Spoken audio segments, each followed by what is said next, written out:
What do you make of all the activity and all the news coming out around rescued banks, the latest being that Union Bank has signed that deal with that private equity firm, African Capital Alliance, for a fresh capital injection of $750 million? Very positive for Union Bank. Obviously, I think that now we've moved away from rhetoric for Union Bank and moved into some form of implementation mode. The reality is that the market is expected to react positively to the news from Union Bank.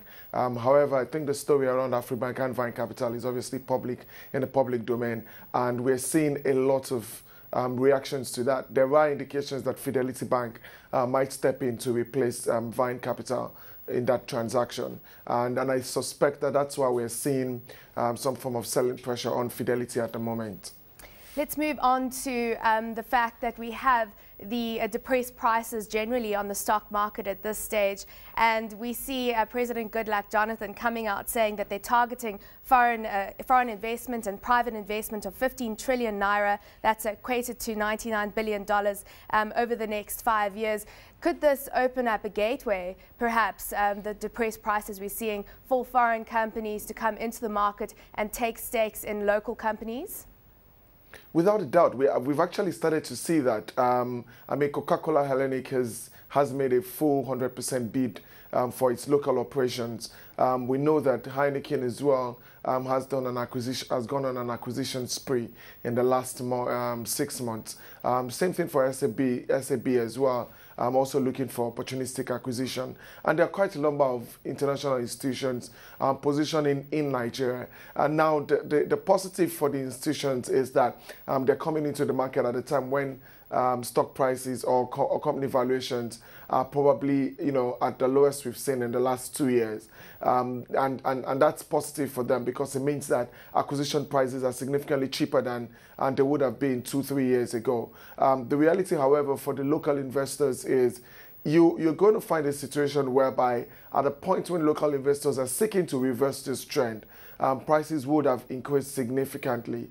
And that could have implications for activities on the stock market going forward. It's curious to find out that although recently foreign investors have been net sellers in the market, but I think that trend is going to change significantly in a few weeks. Let's look at where the Naira is trading at this stage and the activity that we've seen from the CBN in terms of managing the Naira. At this stage, they've limited the amount of dollars that Central Bureau de Changes can withdraw, and they've also set, of course, that a 3% target band from divergence of the 150 mark for the Naira against the dollar. What do you make of all these restrictions that the CBN has put in place in order to manage the currency? Samantha, the CBN is losing the battle to protect the Naira, and it's losing that battle pretty quickly. Like you alluded to, there's been a lot of pressure on the currency in the last week or two. As at yesterday, the unofficial market was trading at 165 Naira to $1. That is almost like a 10% depreciation in the last 12 months alone. The reality is that the central bank has continued to fight inflation, continues to try to stabilize the currency, continues to try to do the things that we think that they should be doing. But they're doing that in isolation of the fiscal regime. The fiscal regime is still expansionary. So you've got two policy matrices that should be working together, but are working at cross purposes of each other. And that will continue to put whatever efforts the central bank is making, put it in abeyance or put it asunder.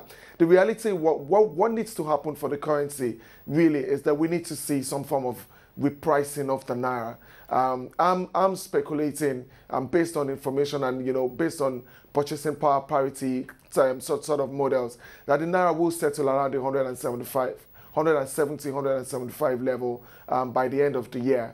And a lot of that, the risk is actually to the downside, except we continue to see strong oil production and we continue to see very strong export growth.